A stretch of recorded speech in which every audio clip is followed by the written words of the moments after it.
बिस्मिल्लाहिर्रहमानिर्रहीम। Fourth year students, आज हम चैप्टर नंबर 1 में प्रोटीन का पार्ट 2 देखेंगे, जिसके अंदर हम कवर करेंगे structure of protein and classification of proteins. Structure of protein में हम देख रहे हैं कि protein molecule has different level of structures which are primary structure, secondary structure, tertiary structure and quaternary structure. अब वन बाय वन हम इनकी detail देखते हैं। सबसे पहले है primary structure. The linear sequence of amino acids in the polypeptide chain, this is called primary structure. For example, lysozyme, it is an antibacterial enzyme. It is present in tears, saliva and other body secretions. It is composed of 129 amino acids. First primary structure was determined by Frederick Sanger, and he determined the sequence of insulin hormone. Sequence of amino acid in protein is very specific. अगर इसमें slide से भी change आ जाता है तो इसकी वजह से प्रोटीन का जो स्ट्रक्चर है वो डी नेचर हो जाता है और वो अपना काम परफॉर्म नहीं कर सकती। एग्जाम्पल है जैसे सिकल सेल एनीमिया। अब यहाँ पे देख सकते हैं आप कि नॉर्मल हीमोग्लोबिन में ग्लूटामिक एसिड अमाइनो एसिड होता है, ठीक है, और ये 6th पोजीशन पे मौजूद होता है। अब यहाँ पर क्या होता है कि ग्लूटामिक एसिड की जगह पे जब आगे वेलिन लग जाए, एक दूसरा अमाइनो एसिड लग जाए, तो नॉर्मल हीमोग्लोबिन चेंज हो जाती है सिकल सेल हीमोग्लोबिन में, और जो रेड ब्लड सेल का जो नॉर्मल स्ट्रक्चर है वो ख़राब हो जाता है और वो जो अपना प्रॉपर फंक्शन ऑक्सीजन ट्रांसपोर्ट वो नहीं कर सकते। इस तरीके से जो डिसीज़ होती है इसको हम कहते हैं सिकल सेल एनीमिया। नेक्स्ट है secondary structure. The structure which is formed by folding और coiling of polypeptide chain with the help of hydrogen bonding, this is called secondary structure. The two main secondary structures are alpha helix and beta pleated sheets. ये आपको यहाँ पे दिखाई दे रहे हैं, alpha helix and beta pleated sheets.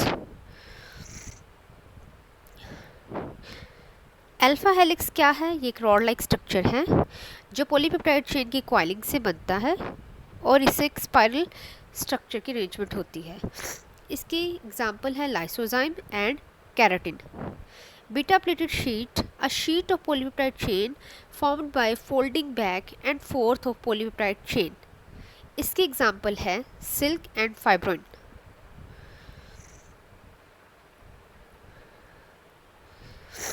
Next है tertiary structure. The tertiary structure defines the specific overall 3-dimensional shape of protein. Following types of forces are involved in the formation of tertiary structure of proteins.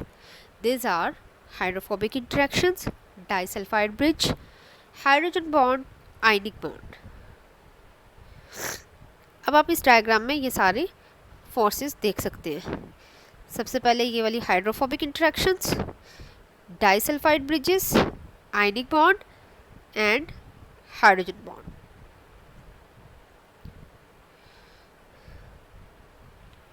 Next है quaternary structure, the structure which is formed by aggregation of 2 or more polypeptide chain.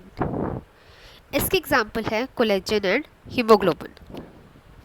Collagen एक fibrous protein है, इसके helical सब units होते हैं।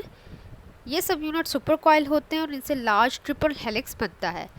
इससे एक ऐसा रोप लाइक स्ट्रक्चर बनता है जिससे ग्रेट स्ट्रेंथ आती है। हीमोग्लोबिन का जो क्वाटरनरी स्ट्रक्चर है इसके अंदर 4 सब यूनिट्स होते हैं।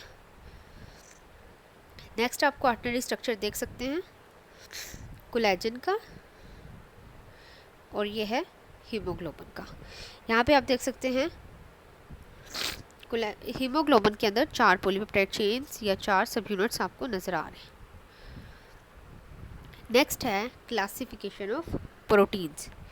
Proteins are classified into 2 categories on the basis of structure, and these classes are globular proteins and fibrous proteins.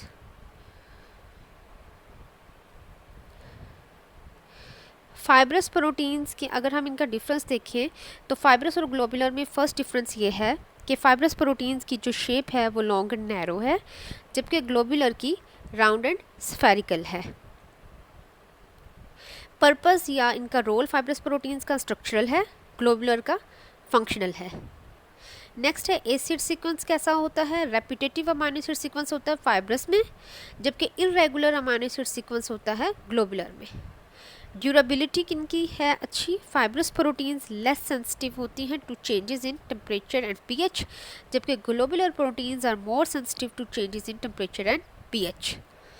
इसकी एग्जांपल है फाइब्रस प्रोटीन्स की collagen, myosin, fibrin, actin, keratin, elastin, जबकि ग्लोबुलर प्रोटीन की example है enzymes, haemoglobin, insulin, immunoglobin. Solubility के हवाले से अगर हम देखें तो इनमें क्या फ़र्क है कि fibrous proteins are insoluble in water while globular proteins are soluble in water. और आप यहाँ पे देख सकते हैं फाइब्रस प्रोटीन और ग्लोबुलर प्रोटीन। थैंक्स।